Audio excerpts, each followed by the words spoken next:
time for another draft physics video production and such, mostly. So I've been thinking and trying to figure out how to explain this theory simply and concisely, and without any leaving no capacity for disagreements about the basic concepts and about how they're consistent with all the evidence. And anyway, so, going through that in my head, you think about concepts like gravity and magnetism, and you say which one is more elemental, and then try to figure out how to explain the fundamental mechanism.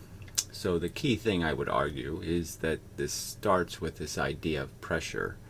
And there's lots of ways you can illustrate, lots of ways you can think about it, in the sense of knowing what things are, like two electrons at any point in space, theoretically, no matter where I put them, they want to escape from each other.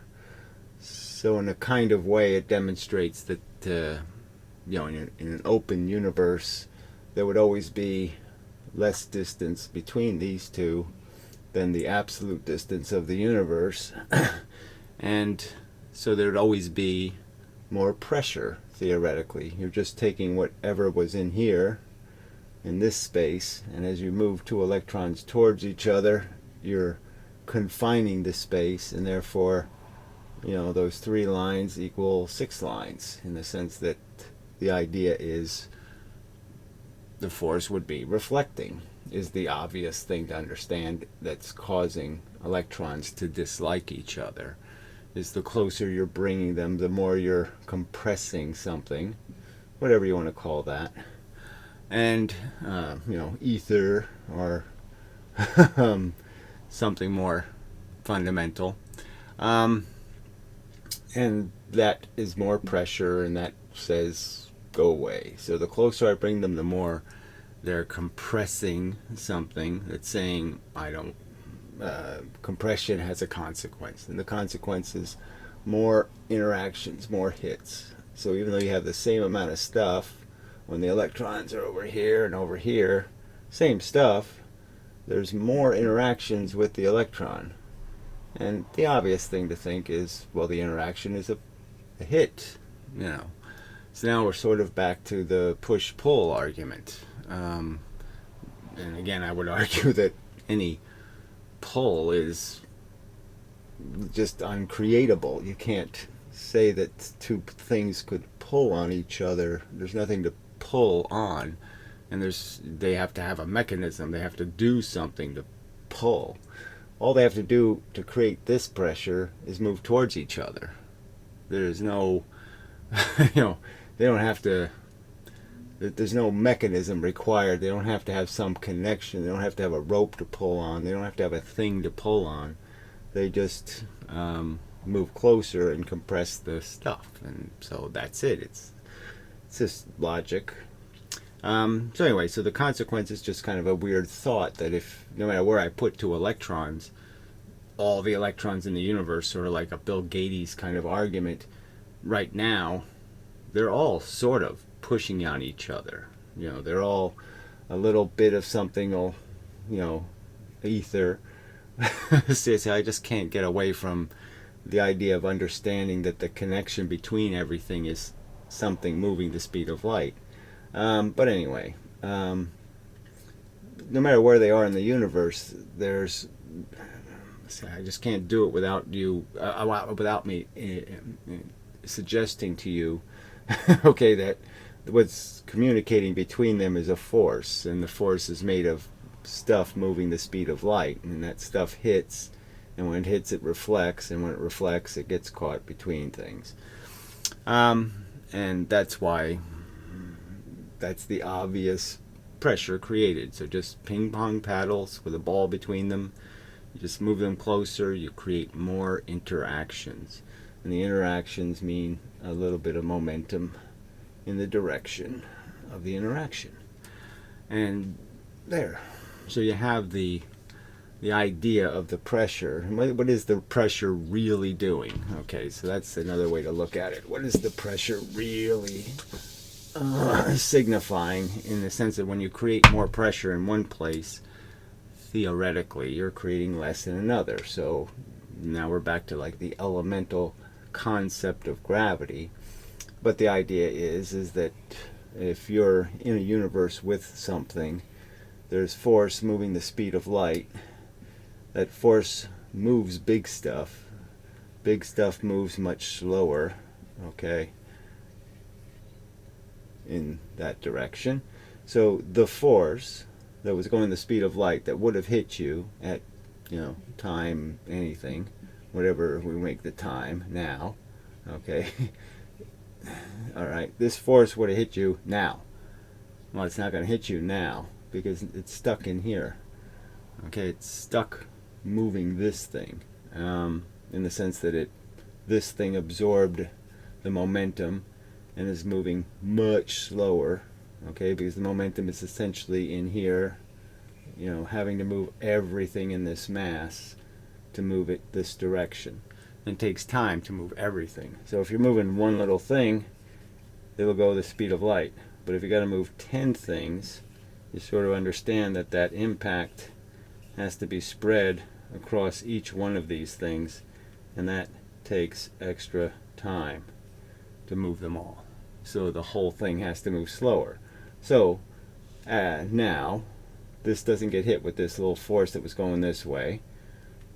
It gets essentially trapped in here, and you can understand that when this eventually does get here, okay, it'll have a ton of energy because it kept blocking these forces. So these forces kept hitting it, kept increasing its velocity. The force is inside of it, all of that energy, and when it finally does get here, after now, well after, okay, later, it's going to release a huge amount of energy. It's going to have an explosive impact because it's basically stored up all of this force that moved the piece of matter, and all of that stored force is in there, and when it gets here, it's going to be released as little bits again, and those little bits are going to create a pressure release. It's going to break all of the things that are holding the pressure. So that takes us back to the trap argument. What is pressure? Pressure is a trap. And so when I was pointing out that the reflections are happening between two electrons, and that sort of traps the force, it's not going where it would have gone, which is out here and out here. It's not going any of those places. It's stuck between these two objects. That's essentially the same as the circular trap.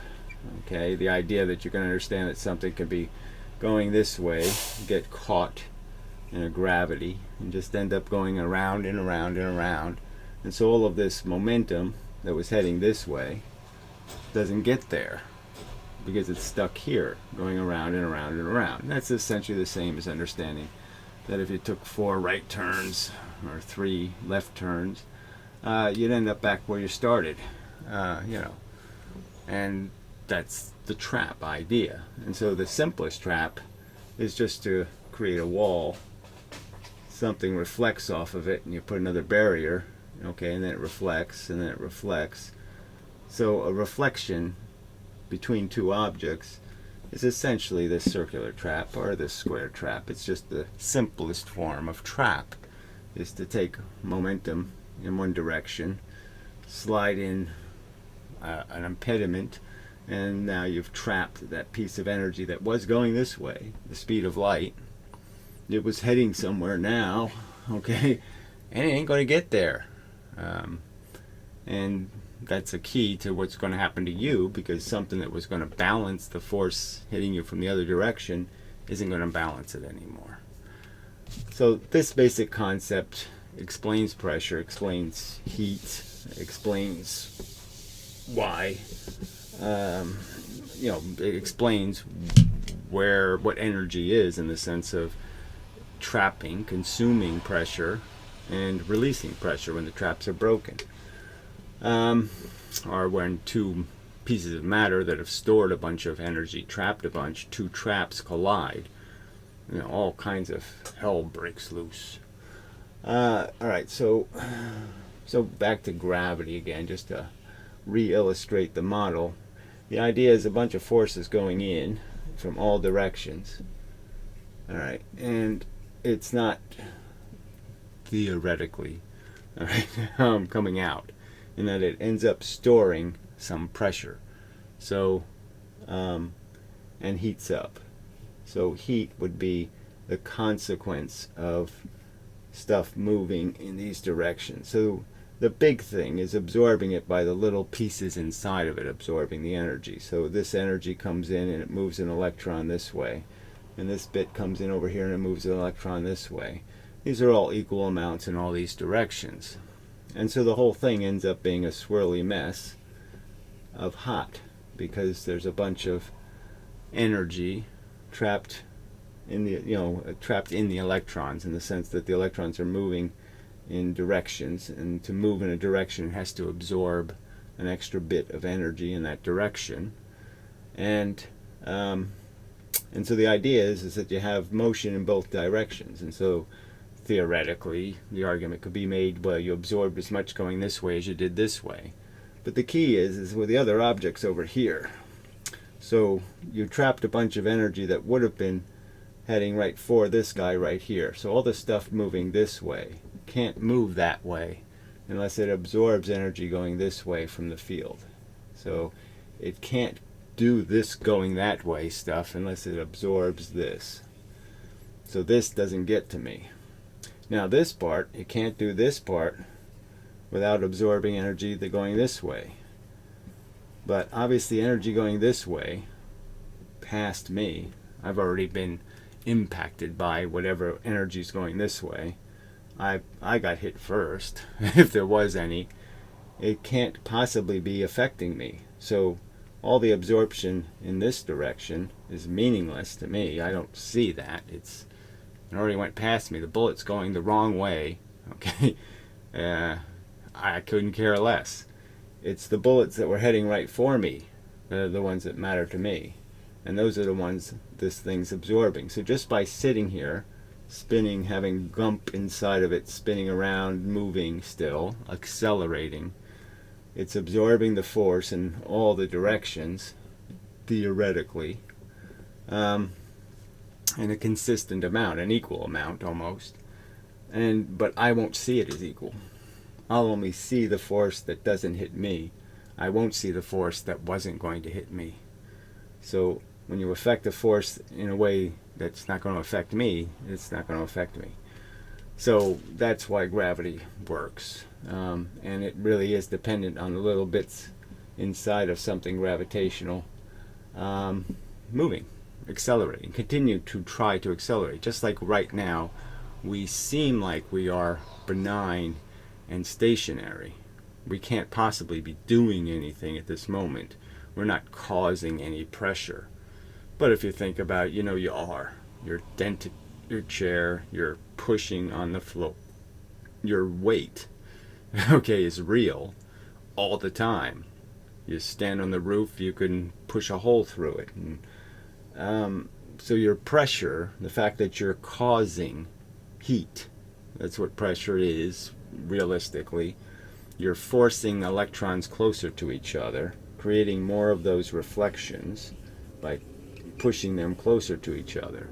Now the other thing to understand is that what really helps to push electrons together is the fact that they're attracted to protons. So when you push an electron, redraw is necessary. Yeah, unfortunately, I have some tendonitis or whatever the hell, shoulderitis in my arm. So I don't do the higher part of the board, which I should use more often. So the protons, stinking piece of crap. Anyway, and are creating a low pressure, low pressure between electrons and protons, and the low pressure is sort of understandable again with just a simple concept. So the electrons are reflecting and creating more pressure, but there's an attraction, a low pressure between them and protons, and the reason for that is that this force, the stuff being compressed, has two forms, and the rule is that this black energy doesn't go into a proton, it's just deflected. So any black energy that hits the proton doesn't get trapped. The trap is broken by the proton, and vice versa. Any red energy coming off a proton gets deflected by an electron, and so it can't get trapped either. So there's no way to trap any of this stuff. There's no way to compress it between those two. You can't create more impacts, and therefore they're attracted to each other. So you're creating high pressure between the electrons because you can create low pressure between the electrons and the proton, and that's what makes the atom the atom. That's what holds the atom together. And that's the mechanism. It's that simple. And physics is sort of already understood that, and I guess you can sort of understand that the high pressure would end up going to the outside of an atom by just some sort of law of averages, that the low pressure would go towards the center, and that the high pressure would have to be on the outside because there's more room for it, so to speak. And so that sort of makes sense of why are the protons in the middle. And the reason why they're in the middle is because of neutrons. And they've sort of found out that neutrons basically are an electron and a proton, okay, in a combined condition. Now, it's called a neutral particle, the neutron, but it's not really neutral, as you can see. It's an electron and a proton. It's a dipole.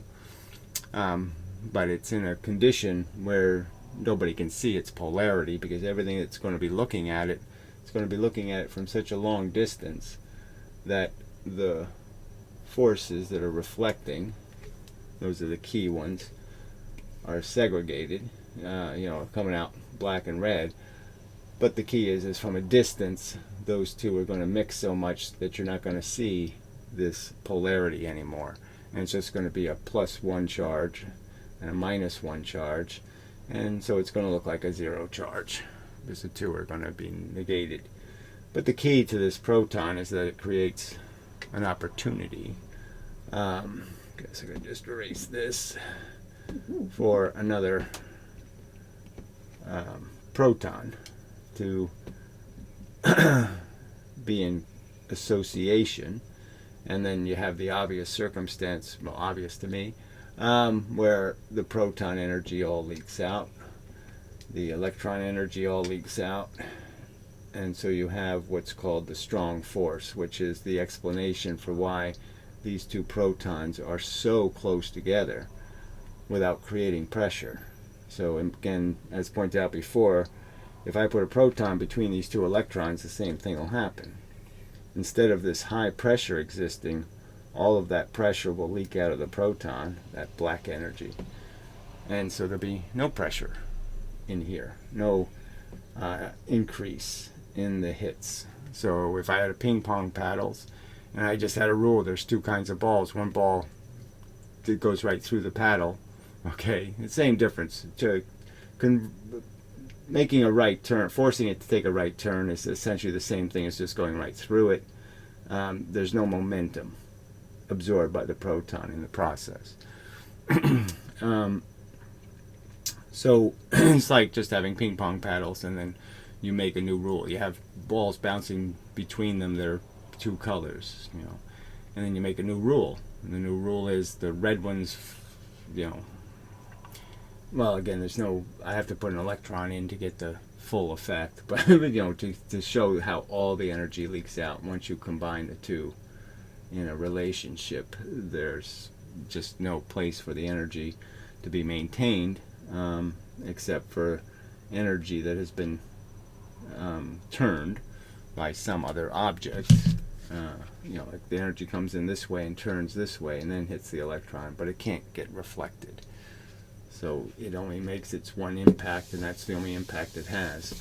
So anyway, so when Ken Wheeler or others, a fundamental concept that all dissidents, I suppose, should understand is that this conversation is really just about pressure.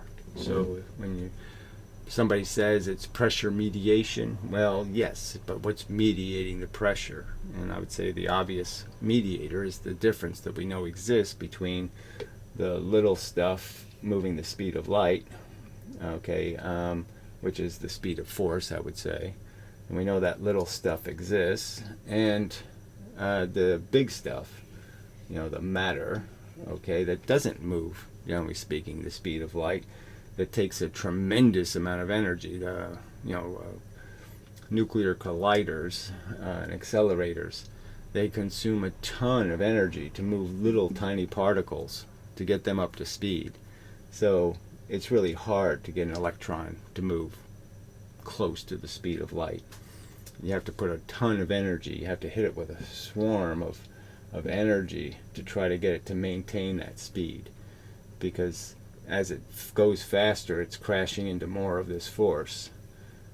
So the faster you make it go, the more force it ends up heading right for it, going into it. And there's just a proportional relationship between every increase in velocity requires you to add more energy to get the same effect. So the first 10 miles an hour is easy, but the last 10 miles an hour will cost you $1 bazillion in energy, because of the fact that you're moving into this drag field. And now you're incurring so much drag that you have to overcome all of that drag. With each mile you increase, you have to still kill all of this drag first before you can do the increasing. And so it's very expensive to go faster and faster.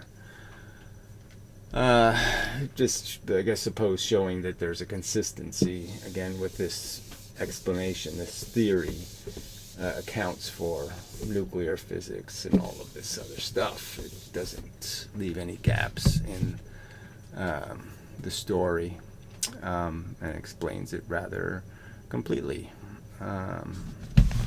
Alright, so let me just see if there's something else I wanted to... So anyway, just, I'm attempting to figure out how to start a conversation. You're saying, well, what do I start with? Do I start with the idea of pressure? And then I have to start with the idea of a trap, because that's a way of understanding that all I do to create pressure, energy, is move two electrons or two protons close to each other. So the closer I move two electrons, I'm creating energy, in the sense that I'm making more impacts, and I'm creating pressure. And that all I need is a difference between pressure to have movement. So all I have to have is more stuff going this way, more impacts coming from this side than I have from this side, and obviously I'll see the energy that has to be here somewhere, that had to go into the system somewhere. Alright, to get a little bit more complicated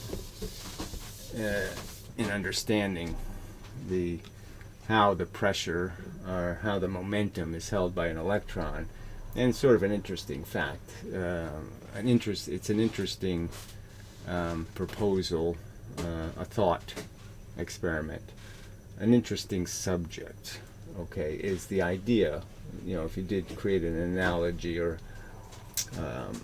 a metaphor for what an electron is doing, and you did it based on this idea that it has in itself stuff, it's made of something, and the stuff it's made of would be the same as these little force bits that I was talking about, this energy stuff, and it's already in the electron itself, and the electron is essentially just making exchanges, so it will change. So, and these are all little bits of force that have a direction, you could argue. Okay, it could be all kinds of directions, but for the sake of this argument, let's just use one dimension at a time and say, in this one dimension, this way, it's going to have some number of these seats filled. And if it has an odd number of seats, it has a dilemma where it can only switch. It can either have an imbalance this way or an imbalance this way.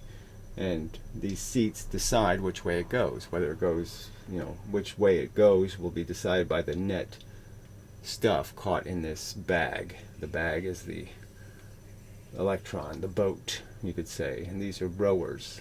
And the boat will go whichever way the rowers are pointed. Now you could argue that in the creation, if we were to use a creation argument about what's a step earlier in the universe, that for every electron that has 3 going this way, and 2 going that way, there's another electron, somewhere in the universe that has exactly the opposite. It has 3 going this way and only 2 going this way, to create a balance, to say that the energy started off equal and the electrons are essentially creating some imbalance in themselves, just because in the process of creating something that has odd number of seats, you're inevitably going to have this problem. Now I would argue that protons don't have an odd number, and that's another reason why they're in the center of an atom, is because they're more stationary, because they have this extra even bit. So they have to always go through the transition. So electrons only go through a transition between a plus direction one way and a plus direction the other way. And the electrons can go a plus direction, they can go no direction, they can have 3 and 3, so they can have 4 and 2, or 5 and 1, and then this would be just a minus sign here. So the proton has these 3 states it has to go through, theoretically. To get from plus to minus, it's got to jump these 2 levels, where to go from plus to minus, the electron goes just 1 step. And that's another, it adds a piece of evidence to why protons appear much heavier than electrons and harder to move, right? This would be back to, see, Newton said inertia was a piece of matter's resistance to movement. Well, you could sort of argue that electrons don't have much resistance, but it really just comes down to resistance. Just has to do with how many seats are in this boat and how much one change in a seat is going to make a difference. And so obviously the resistance just has to do with how many bits you have to move. So if you have to move just one little stone, you kick it, it's easy. But if you got to move 10, you can understand that, oh yeah, well 10 is more stuff, and so I'm going to need more. I'm going to have to create more of these imbalances and all of this stuff to get all of this stuff to move. I can't move it with just one arrow. I can move this one with one arrow, but I can't move this mass with just one arrow. I need more than that. So it's not a resistance to movement. It's just a fact that you need to supply the energy to move it, because there's more of it to move. So, and that's why it moves slower, and all of those arguments are perfectly consistent. So what point was I getting to? So yeah, so the proton would obviously appear heavier, because to gain movement you have this extra step you have to overcome, especially movement in an opposite. To change its direction, you have to go through this 0 state, and so that's an extra step, and might account for the fact that although the 2 objects, the proton and the electron, have the same charge, they don't have the same mass as we can measure it. And part of the measurement problem, I think, is the fact that we don't understand that protons are even number of seats. The other part I would argue is that physics doesn't accept this idea that there's 2 forces out there. So I could give you an obvious argument that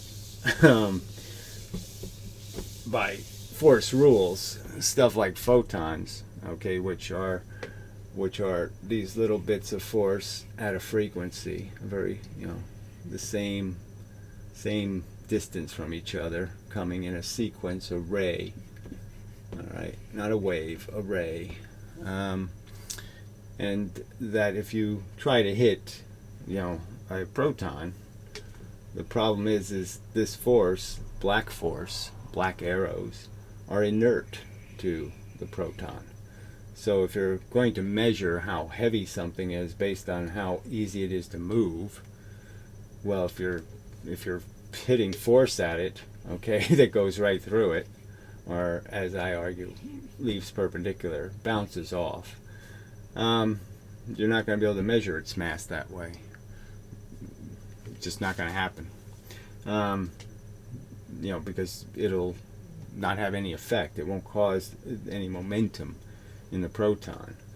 So that's another reason why they probably have a flawed perception of the actual values, and they're measuring something other than the real mass of the object. I would argue that these measurements of measuring the mass of charged objects, I would argue, is almost impossible, because as sort of pointed out, the electrons are tied to all the other electrons and to the other protons, and it really doesn't matter. You can reduce the force by putting a vessel, whatever vessel you're going to try to hold these things in. The truth is the vessel is going to be always applying a force, and it's going to be very hard for you to break these positive bonds. The low pressure is what you're going to have a hard time getting rid of or compensating for. And so it's going to be very hard for you to say, I'm going to move this electron and measure how much force it takes to move it, because it really depends on what it's tied to, how much force that'll take to move. If it's closer to this object and you try to move it this way, obviously it's going to weigh a little bit more okay, than pushing it away from this object, which is further away. So it gets a bit complicated. I'm just saying, I don't think it's cut and dry to measure the actual mass of an electron, because it's always going to be bound to all the other, it's going to be repelling all the other electrons. Theoretically, no matter how far away they are, they're still doing their thing. The two electrons are still, once a year, one of my photons travels across space and reflects off this electron and reflects back and may hit this electron, and that's just a fact. And even if they don't hit this specific one, they're going to hit one, and one's going to go back in a similar direction. So it's really just about directions of force and not really the specific location. The location doesn't really matter, because over time it's inevitable that you'll be in all these locations over an extended period of time, and you will get the results of all of these reflections over a period of time. These will all just average out to what your position is. It just doesn't really matter where you move to, because you're still going to change the space somewhere. You're going to reflect it somewhere, and the somewhere is going to have something in it, and that something is going to reflect it back, and whether it hits your brother or it hits you sort of doesn't make a difference, that kind of thing. It's all going to be the accounting of the money. You can't create it or destroy it, and so it's already in the system. And so this is so much about time, so I guess I'll do a tiny bit on that, because again, the basic concept is that this force stuff moves the speed of light very fast, c, and the matter bits have to absorb this force stuff in terms of change their orientations to gain momentum. So they exchange something they already have. So that it's not like there's the reflection, the force hits, the real reflection, the real opposite reaction is this. An emergent opposite reaction is the fact that this exchanged, an arrow going this way, and it kept the one going this way. So it kept this one, and it gave back this one. Now that's perfectly conservative. Only one went in and one came out, but the disposition of this was changed from 3 going this way to 3 going this way. and and 2, 3, 2 versus 2, 3, and that's the change. And so the change is as fundamental as going from going this way to now going this way. So the change is dramatic in this, even though it was a perfectly equal exchange. The quarter went in, the quarter came back out, but what quarters this one has changed. So it's like a 1954 quarter went in and it gave back a 1975 quarter. And so then you'd know that the average date of the quarters inside the electron changed because I gave back a quarter that's different than the one I got. But the difference is irrelevant to this conservation argument. Now, so the fundamental point here is, though, again, is it's just a simple time argument. This force would have gotten somewhere in the universe and would have had an effect. And that effect, okay, didn't happen because of this absorption. So when this exchange took place, the quarter isn't going to get here. And it's not going to do the exchanges it was going to do with this object.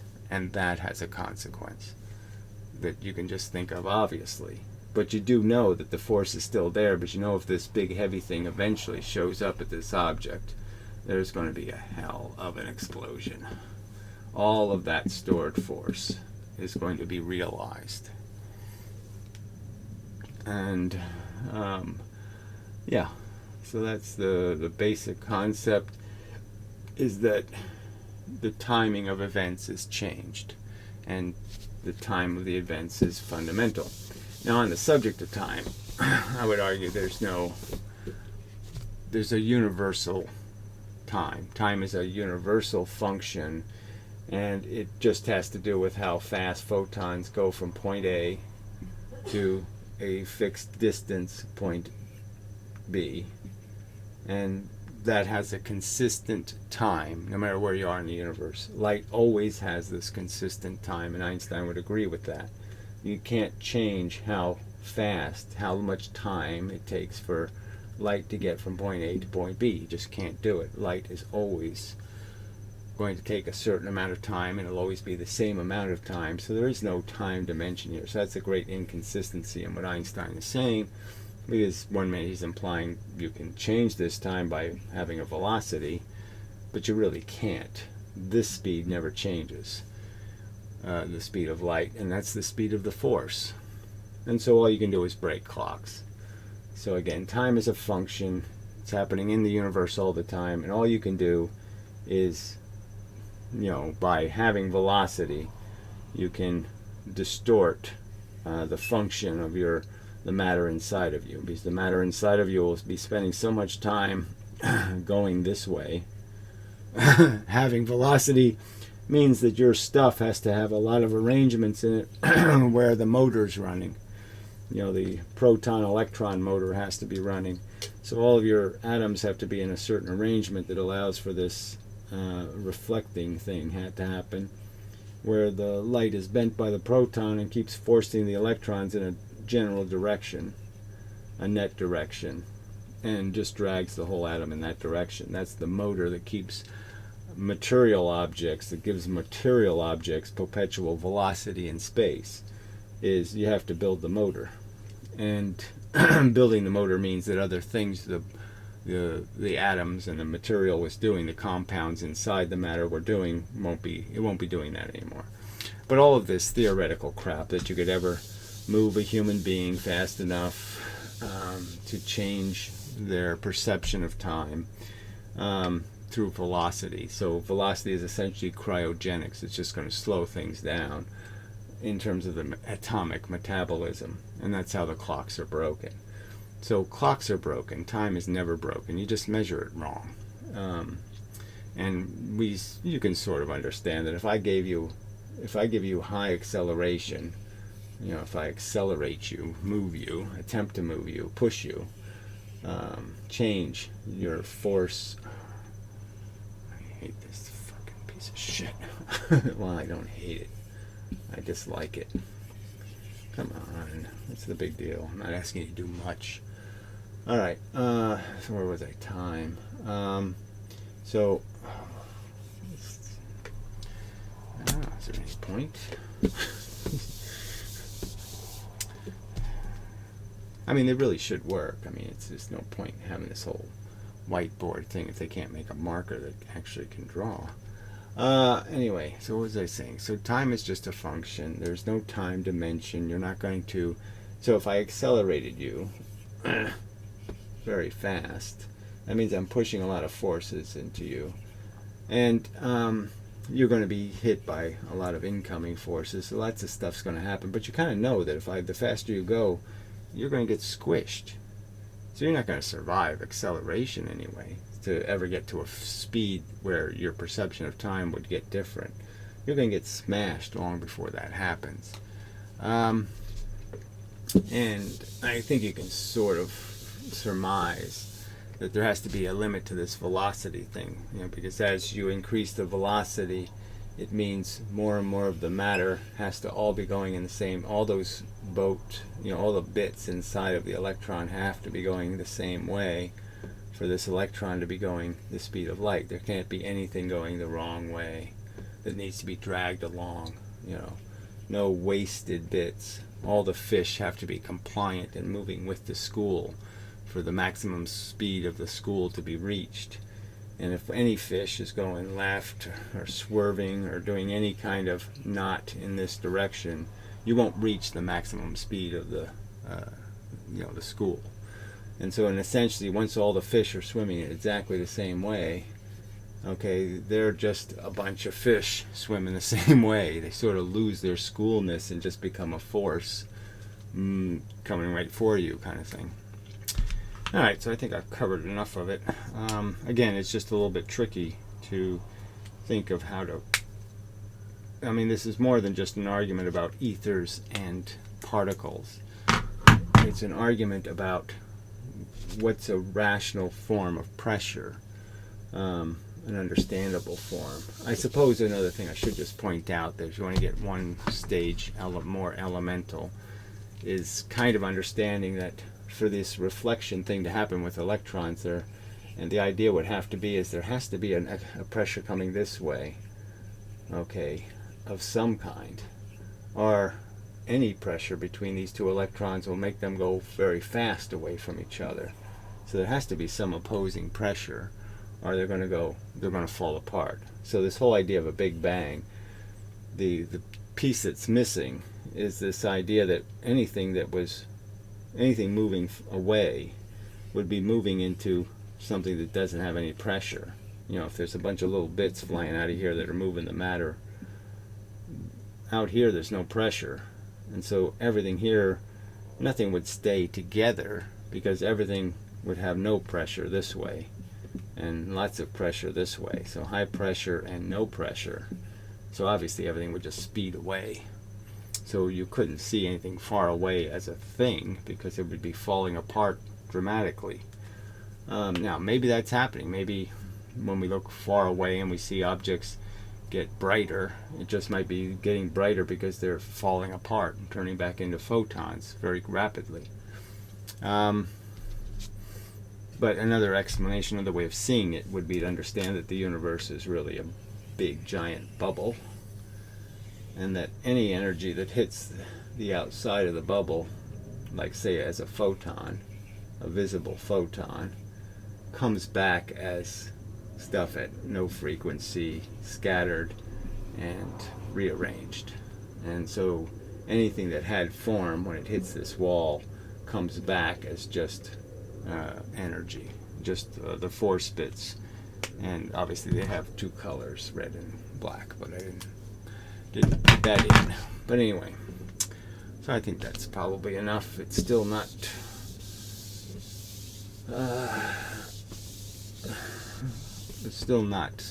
concise now. It's pretty concise, but it's not precisely stated where you can get from the point A to the point B of the argument through the simple understanding that all you're doing is changing the environment. So when you exist, you absorb. I'm blocking the light. I'm creating a shadow on this board. I'm changing the physical reality for all of these little pixels, all these spots here. I'm changing their reality right now. I'm changing the world they exist in. And that's what's happening all through the universe, is everything is changing what's happening around other things, affecting its environment. And its environment is pressure. So when I do that, I've changed the pressure on that surface. There's a little less pressure hitting it from this direction. It's just a fact. Photons aren't getting there. They would have gone there, but they're not going there. And that has an impact, a real one. It's not a fake one. That surface will get colder because now there's less bits moving that way. You have less internal motion in the substance because I've blocked a source of motion, and it's motion in that direction. So anyway, that's all I can do. Is try to reason with you that this mock gravity style theory, with just a couple of little changes, just recognizing that charge has to be accounted for, and that the simplest way to account for it is just to create two forces that oppositely interact with the two things we call charge, protons and electrons. And once you do that, it all falls into place. You can create all the repulsion you want, or all the attraction you want, all the high pressure and all the low pressure, and move things all over the place with the pressure. It's just not that complicated, and regular physics blew it. They went with a wrong theory, this whole wave nonsense, this whole, they call it quantum mechanics. They're conceding it's clumpy, and yet they took all the clumps out of the physics. They call it particle accelerators, and they're accelerating waves. Doesn't make any sense. They're clumps, and it's a push universe. Everything's pushed, and it's pushed by stuff that's real, and you can block that real stuff from getting where it was going. And that's how it works. It moves in straight lines, not crooked ones. It doesn't go every place and then decide to go one place. None of that crap makes any sense. This answers all the questions, and it does it with a simple model. And I just don't know why I have to keep doing this. You should all agree by now, because it's just so frickin' obvious and logical. But whatever. Just endeavor to persevere over your belligerent, stubborn retardation. And such. So, till the next time. I'd read comments, but they are fundamentally useless. People are just so stuck in talking the woo, and they just can't hear anything else. So, till the next time, I'll read the comments then. It's not that I won't read them, but they're just such a waste of time. Such.